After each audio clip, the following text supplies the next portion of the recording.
Oke, bismillahirrahmanirrahim. Wa idza aradta, dan jika berkehendak engkau, antasbaha, kepada hendaknya jadi engkau majnunan, ialah gila, fadharris, maka lukislah suratan, kepada rupa, tusyabbihu, yang menyerupai itu rupani kepadaku, ala thawbika, atas bajumu. Oke ya. Kalau engkau menginginkan gila kepada Allah Ta'ala, lukislah rupa yang mirip dengan rupaku pada bajumu. Tentu saja ini bersifat majazi ya. Jadi menirukan seseorang itu akan menjadi orang itu. Akan menjadi orang itu. Contoh misalnya ya, saya sowan kepada Habib Abu Bakar.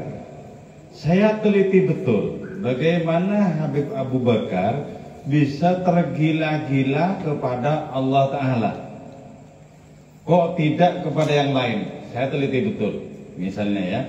Terus saya mencoba untuk mengikuti yang saya teliti itu. Ternyata fokusnya kepada Allah Ta'ala melebihi fokusnya kepada segala sesuatu yang lain. Nah, dengan meniru seperti itu akan mirip saya dengan Habib Abu Bakar. Paham? Tidak paham? Enggak ketemu ini. Paham atau tidak paham ini? Dia, kalau ingin gila sepertiku, maka catatlah, garislah rupa yang mirip dengan rupaku di bajumu. Contoh begini dah ya. Kalau misalnya kita menginginkan mobil, tulislah gambar mobil di temboknya itu besar-besar. Ini kayak gini nih aku yang mau itu loh. Jadi dimulai dari menulis gambar mobil itu sendiri. Berarti apa? Semangatnya begitu kuat untuk memiliki mobil gitu loh. Nah, semangatnya begitu kuat ketika gambar Habib Abu Bakar kutempelkan di bajuku. Aku menjadi orang seperti ini. Aku menjadi orang seperti ini. Nah, fokusnya kepada Allah Subhanahu wa Ta'ala begitu kuat sebagaimana Habib Abu Bakar itu loh. Jadi dengan demikian kuat cita-cita kita. Kalau misalnya cita-cita kita menjadi Habib Abu Bakar, tapi tidak ada gambaran tentang perilaku Habib Abu Bakar kepada Allah Ta'ala, gak mungkin jadi. Jadi ketika gambaran tentang Allah, tentang Habib Abu Bakar kepada Allah Subhanahu wa Ta'ala sudah begitu kuat, jadi kita sedikit demi sedikit mengikuti kita. Jadi kalau ingin Rasulullah itu hidup di dalam diri kita, catatlah amal-amal Rasulullah dan ikutilah. Nah, nanti mirip menjadi Rasulullah, mirip. Gitu ya. Jadi kalau kita itu menginginkan seperti hidupnya Rasulullah, catatlah amal-amal besar Rasulullah dan tirulah itu amal besar itu. Oke, jadi dengan demikian maka kita akan bisa menirukan Rasulullah. Karena apa? Karena sudah dicatat besar-besar di dalam perilakunya itu. Sudah dicatat besar-besar. Oke. Jadi gambarlah seperti gambarnya. Jadi biar kuat keinginan kita itu. Aku akan menjadi seperti Habib Abu Bakar. Aku akan menjadi seperti Habib Abu Bakar.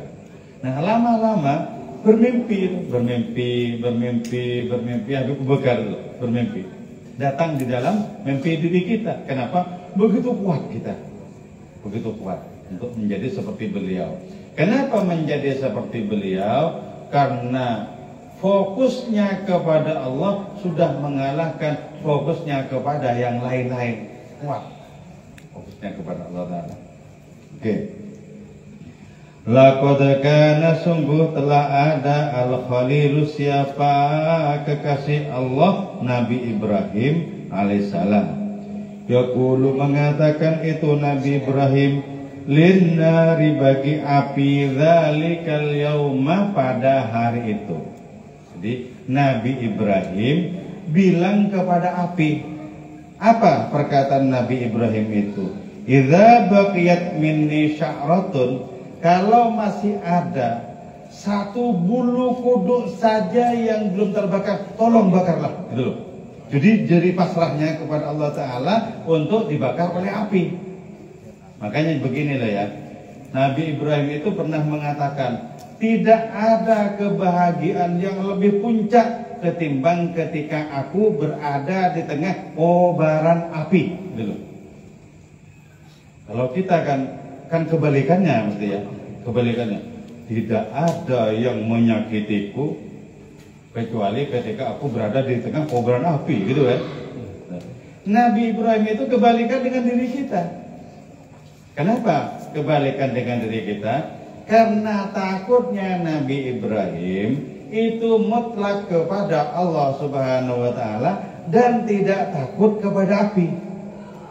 Kalau kita kan ya takut kepada api apa kepada Allah?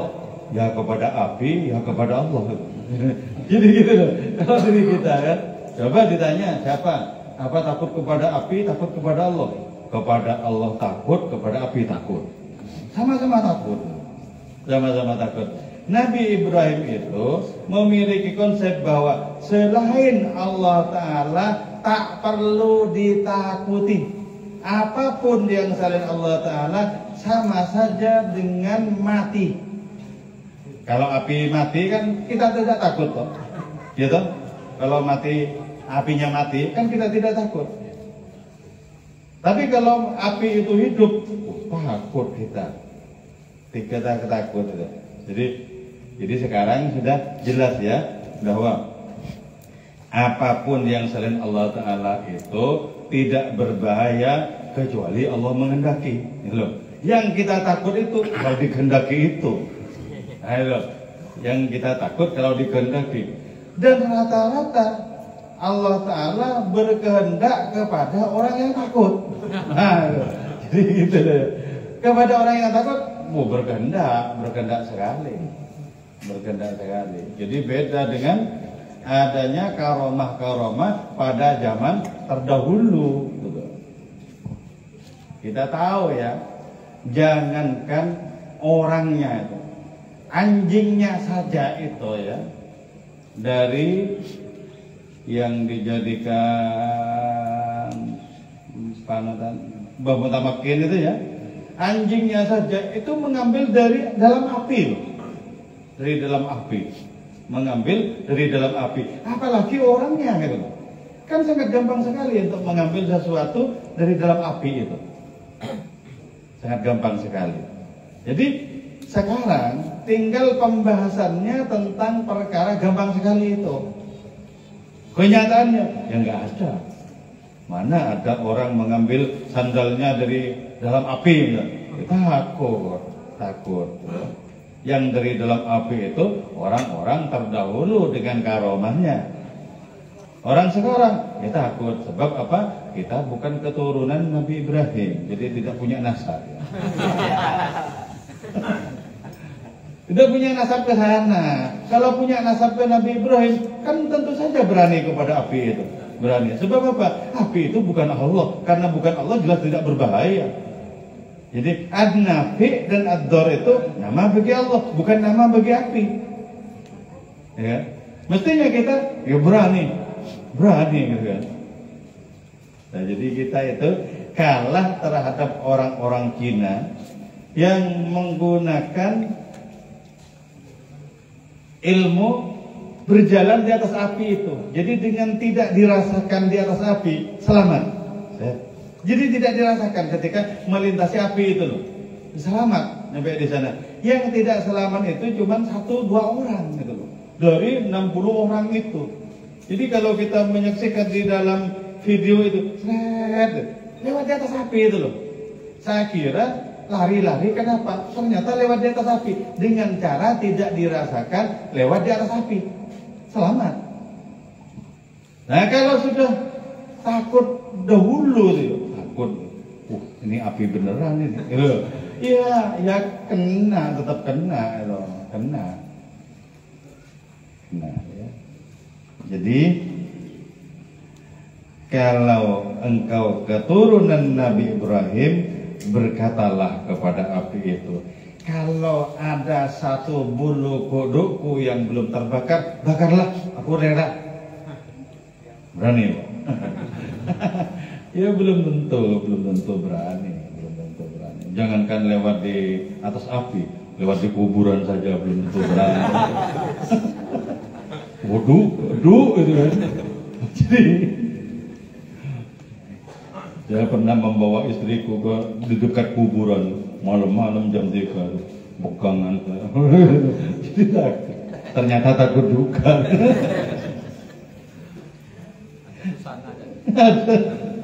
Takut juga. Nah, fakanat tuhyihi tilkan nar qailatan. Fakanat maka ada itu api, tuhyi menghidupkan itu api kepada Nabi Ibrahim tilkan nar, apa itu api? Qailatan seraya berkata, ayyuhal maliku, wahai raja. Jadi apinya itu bilang kepada Nabi Ibrahim, wahai raja. Tentu saja karena sudah disebut raja, pede sekali kan gitu loh, mestinya loh.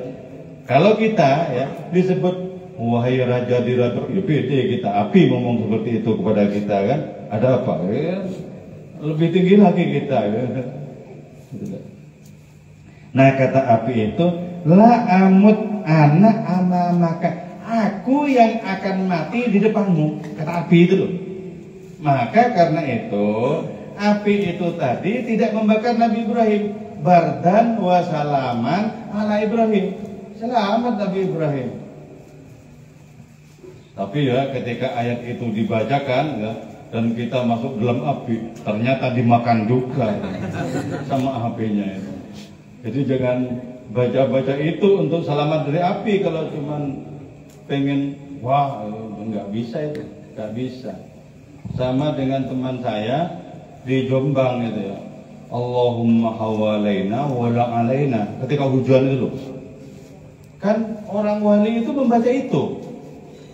Cuman saya ngasih tahu ya, Allahumma hawalaina wala alaina, jangan turun di atas kami, turunkanlah di sekitar kami gitu loh. Dibaca sama anak Jombang itu, Allahumma hawalaina wala alaina, tetap saja hujan. Tetap basah, nggak bisa, tetap nggak bisa. Kenapa? Karena keyakinannya tidak sampai kepada Allahumma hawalaina wala alaina, gitu. Keyakinannya tidak sampai. Coba kalau sampai, otomatis seperti Kusmi misalnya ya, Kusmi itu tidak usah membaca Allahumma hawalaina wala alaina, tapi mau datang ke pengajian, datang ke semaan, pas hujan lewat saja, nggak kena hujan itu. Kusmi itu. Jadi tidak usah mengasah bacaan ini ke 2000, ya, nggak usah itu, nggak usah. Kenapa? Allah Ta'ala sudah tahu niat orang ini baik, niat orang ini benar, ya sudah kulindungi gitu loh. Jadi tidak semua bacaan itu mujarrab ya, tidak semua bacaan mujarrab. Allahumma walaina wala alaina dibaca 2000 kali dengan tidak merubah duduk itu, ini 2000 kali, tetap basah. Jangan salahkan doanya, hatinya dirinya sendiri disalahkan. Kenapa kok engkau tidak mantap gitu loh? Kok nggak mantap gitu. Makanya diulang berkali-kali itu biar mantap gitu loh.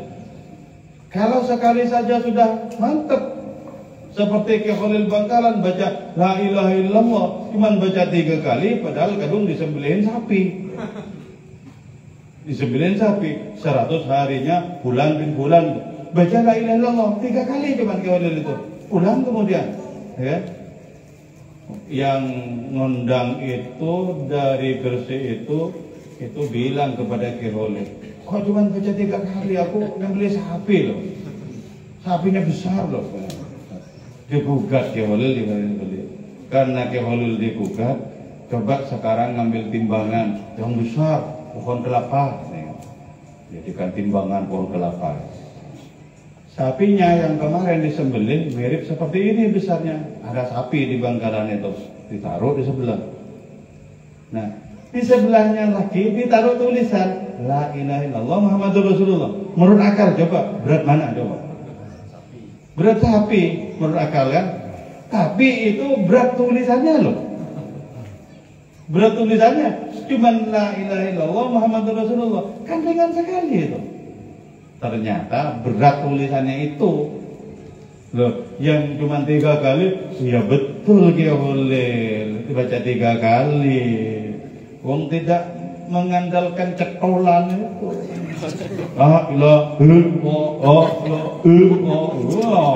Cetolan. Tak mengandalkan itu, betul-betul mengandalkan Miftahul Jannah, kata yang tadi, La ilaha illallah. Kalau kunci surga, masa lebih berat sapinya gitu kan? Oh, nggak mungkin. Jadi betul ya, Ki Holil itu mengajarkan keikhlasan. Dulu, ikhlas sudah hebat, itu betul-betul kunci surga yang dibaca Ki Holil. Kalau yang kita baca, belum tentu. Boleh jadi kunci neraka. Boleh. Jadi itulah ya yang dibaca oleh api itu. Jadi api itu memang sudah mati di depannya Nabi Ibrahim, sudah mati. Karena itu dibakar seperti apapun tidak mungkin itu menggigit Nabi Ibrahim api itu. Gak mungkin. Kenapa? Api itu mati kok. Bukan lahiriahnya yang mati, lahiriahnya itu tetap hidup gitu loh. Tapi ruh dari api itu sudah tidak ada, lahiriahnya tetap hidup. Karena itu Nabi Ibrahim dibakar di dalam api, gak mempan. Jadi karena itu kemudian kata api itu wal tata'allaq, dan hendaklah bercahaya engkau Nabi Ibrahim, antah engkau. Jadi yang hidup itu engkau, aku sendiri sudah mati, jadi tidak ada mudaratku. Nah, ayat itu yang dijadikan bahan diskusi antara Ibn Arabi dan orang-orang Majusi. Kata orang-orang Majusi itu harus betul-betul ditakwil itu ayat itu. Jadi yang mengatakan api itu menyelamatkan Nabi Ibrahim, api itu dingin bagi Nabi Ibrahim, itu harus ditakwilkan itu. Sebab di mana-mana watak api itu membakar. Bilang kemudian Ibn Arabi itu, bagi kamu api itu membakar. Bagi Allah dan bagi saya itu kalau Allah berkehendak membakar. Kalau tidak berkehendak tidak membakar. Oke. Mari kita ke perapian, ke tungku perapian. Ketika ketemu tungku perapian, Ibn Arabi itu memegang api itu, memegang bara api dengan tangannya. Gak apa-apa ini, berarti tidak dikehendaki oleh Allah Ta'ala kan? Tidak apa-apa ini, dipegang bara apinya, gak apa-apa. Nah, tapi jangan tiru-tiru kamu, boleh jadi Allah menghendaki. Boleh jadi. Tanpa sepengetahuan Ibn Arabi megang itu filosof Majusi itu megang, dibakar tangannya oleh api itu. Jadi betul Allah Ta'ala menghendaki api itu membakar kepada orang Majusi, tidak membakar kepada Ibn Arabi. Bisa? Ya bisa sekali. Sama dengan pedangnya Nabi Ibrahim. Ketika menyembelih anaknya itu tidak mempan. Apa tidak tajam ya? Sudah aku asa kok, tidak tajam. Coba dipentungkan ke batu sama Nabi Ibrahim, tebal. Ternyata terbelah batunya itu loh. Ini bukan tidak tajam karena tidak diasah. Terus pedangnya kemudian bilang, Ibrahim, engkau menginginkan anakmu itu, Ismail itu, disembelih oleh aku. Sedangkan Rabbul Alamin tidak suka anakmu itu disembelih. Loh. Jadi karena Allah Ta'ala tidak suka Nabi Ismail disembelih, tidak mempan. Karena itu kemudian ketika dipukulkan ke batu, pecah menjadi dua. Berarti apa? Kepada batu itu Allah menghendaki, kepada lehernya Nabi Ismail Allah tak menghendaki. Karena itu tidak mempan. Coba, aku harus tunduk kepada yang mana? Kata si pedang itu. Ya tunduk kepada kehendak Allah. Kalau begitu, masa tunduk kepada engkau? Dia Allah tak menghendaki leher Nabi Ismail tersembelih. Allah menghendaki batu itu terbelah menjadi dua. Jadi mana yang dikehendaki oleh Allah jadi. Nah syaratnya adalah ya, lihat segala peristiwa dengan kehendak Allah Ta'ala. Itu misalnya ya, kalau ada sesuatu terjadi, itu kehendak Allah. Ada sesuatu terjadi, itu kehendak Allah. Ada sesuatu terjadi, kehendak Allah. Seringnya itu kita mengembalikan kehendak kepada diri kita. Oh, karena kita menginginkan, maka jadi. Karena kita menginginkan. Nah, kalau hanya pada waktu tertentu saja yang menginginkan kehendak Allah Subhanahu wa Ta'ala itu enggak terjadi itu. Mestinya kita melihat segala sesuatu yang terjadi itu dikehendaki oleh Allah Ta'ala. Kalau tidak terjadi, tidak dikehendaki. Jadi begitu kehidupan itu, kehidupan seperti itu. Kalau bagi kita misalnya gampang, itu kehendak kita, ya kan? Kita itu menyandarkan kehendak kepada Allah. Kalau sulit sekali, itu dikehendaki. Kalau sulit, kalau gampang, itu tidak dikehendaki. Padahal sesungguhnya itu adalah dikehendaki oleh Allah Ta'ala. Nggak ada sesuatu yang gampang itu. Apa dikira hidup ini gampang? Kamu pernah minta hidup apa? Kan nggak pernah minta hidup itu. Apa dikira mati itu gampang? Kita nggak bisa mati, nggak bisa hidup itu. Jadi kalau hidup ya kehendak Allah, kalau mati kehendak Allah, kan itu. Jadi serba begitu. Makanya ya orang cerdas itu mengatakan, bertanya, apa yang Allah kehendaki untuk diri kita besok? Apa yang Allah kehendaki itu loh. Itu kan menjadikan diri kita sebagai objeknya Allah Subhanahu wa Ta'ala, subjeknya. Jadi kita harus menjadi objek, subjeknya Allah. Apa kehendak Allah ya terserah, gitu kan?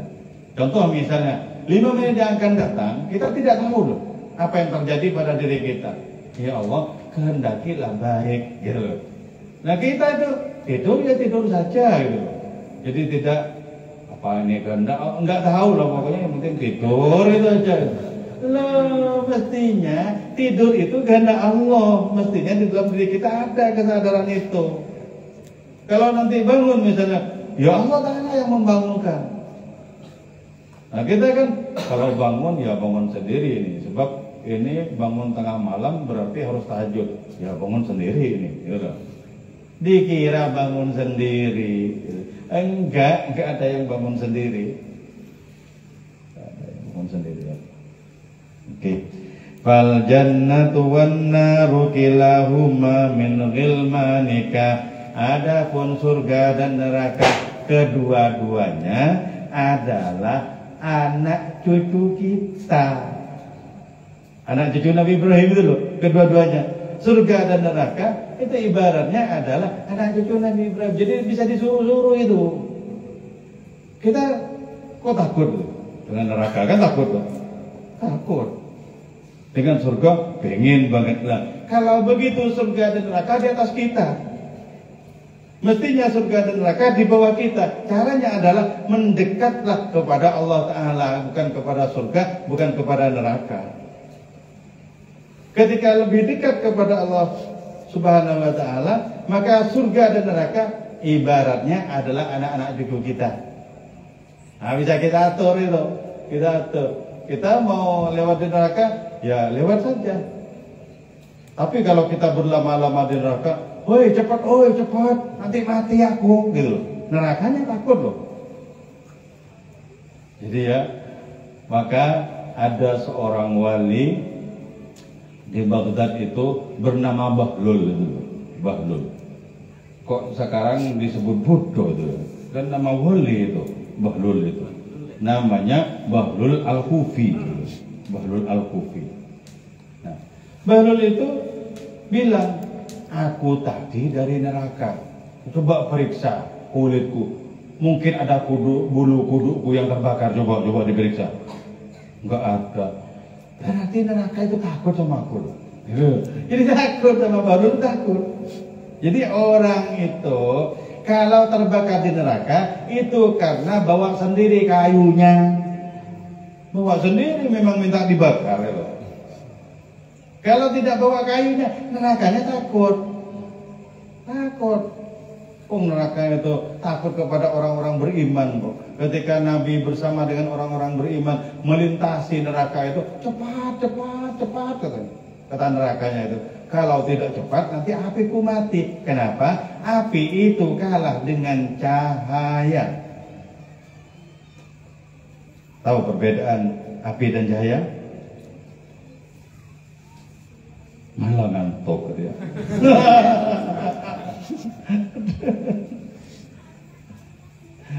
Di api itu kalah dengan cahaya. Kenapa? Karena cahaya itu tidak memerlukan tempat, api memerlukan tempat. Satu alasannya ya, cahaya itu tidak memerlukan tempat, terus api memerlukan tempat. Terus cahaya itu tidak menyakiti, api itu menyakiti. Api itu lebih kasar dibandingkan cahaya. Lebih kasar dibandingkan cahaya. Coba ya, di sini banyak cahaya, cahaya. Kayak lampu itu, kayak lampu. Coba kalau ini api, itu api aman apa? Nggak aman kita itu. Kalau api semuanya itu, panas itu, panas ya. Jangan macam-macam dengan api itu. Kecuali sudah jadi Nabi Ibrahim, pawangnya api, gitu loh. Nggak apa-apa kalau pawangnya api, nggak apa-apa. Jadi jangan membayangkan Nabi Ibrahim itu kena itu, nggak bisa. Bahkan yang tersempurna adalah Nabi Muhammad Sallallahu Alaihi Wasallam, nggak kena sama sekali oleh api itu, nggak kena. Nabi itu sudah berdoa, jangan hancurkan umatku di tengah kobaran api. Oke, dikabul oleh Allah Taala. Tidak ada kebakaran massal. Ya ada. Ya Allah, jangan hancurkan umatku di perairan. Tidak ada yang tenggelam massal itu. Tapi Nabi itu ketika berdoa, ya Allah, jangan jadikan umatku bermusuhan. Enggak diterima. Tetap bermusuhan. Enggak diterima. Jadi kalau sekarang gontok-gontokan perkara nasab, itu ya tidak diterimanya itu. Tidak diterimanya doa Nabi itu. Jadi gontok-gontokan. Jadi apa saya Allah? Teori Yahudi, hafal teori Yahudi itu hafal semua, sampai dihafalin. Jadi gontok-gontokan perkara nasab itu wajar karena doa Nabi tidak diterima, tidak dikabul. Jadi tapi yakinlah bahwa kita itu tidak akan hancur di perairan, kita tidak akan hancur di api. Oke, saya kira itu ya.